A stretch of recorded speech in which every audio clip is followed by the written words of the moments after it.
We have a warning this morning involving one of the country's most commonly prescribed drugs. There's new research linking levothyroxine, also known as Synthroid, to bone loss. The medication is often prescribed for underactive thyroids. Joining me now to break down the reports is physician and public health specialist Dr. Yadal Safai.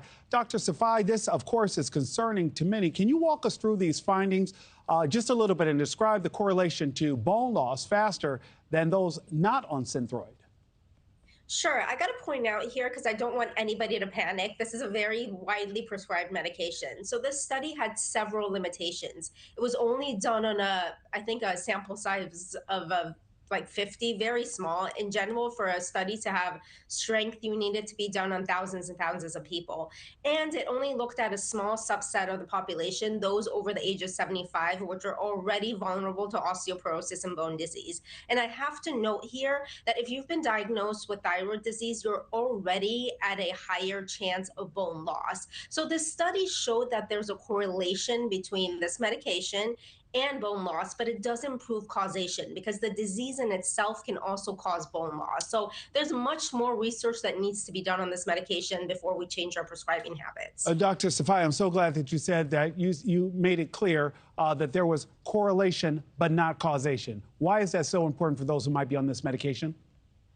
So it's because I don't want anybody to panic, right? This is a widely prescribed medication. It's necessary. Keep in mind, when we take into account whether to prescribe a medication or not, we weigh the risks versus the benefits. The risks of not treating thyroid disease are so severe that the risk with this medication far outweighs, the benefit of this medication far outweighs any cost or risk that might be associated with it. So it's really important for people who have hypothyroidism to not panic and still stay on this treatment regimen, because the consequences of not treating hypothyroidism is much more severe. That, and you were also concerned about that sample size. You're like, Nick, this was a very small sample, so I don't want people to blow this small sample in this specific study out of proportion. What about the some 23 million Americans who use some form of this medication to treat thyroid conditions? What should they know about their treatment plan? Should they make any sudden changes, or, as you probably are going to suggest, talk to your doctor?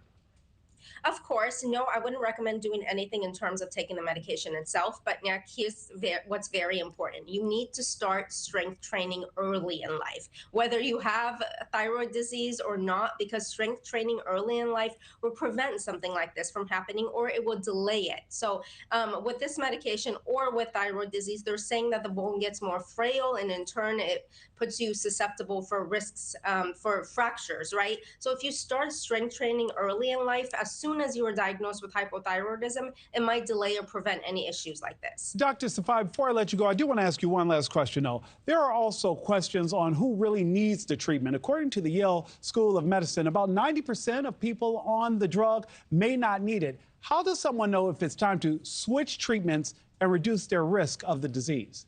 Sure. The only way to know that is take someone off the medication and watch their thyroid levels, which comes with risk. So I think every person needs to assess their own individual risk, talk to their doctors, and see if they are okay with experimenting with this. Usually hypothyroidism is a lifelong disease. That's why people stay on it most of their lifetimes, right? But the only way to know whether they don't need this anymore is to cut the medication and monitor the thyroid levels, which comes with risks.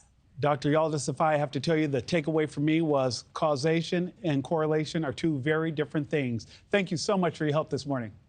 Thank you for having me. Stay healthy. And happy holidays to you and your family. Thanks for watching, everybody. Go to joinnn.com to find NewsNation on your television provider. Also, don't forget to click that red subscribe button below to get more of NewsNation's fact-driven, unbiased coverage.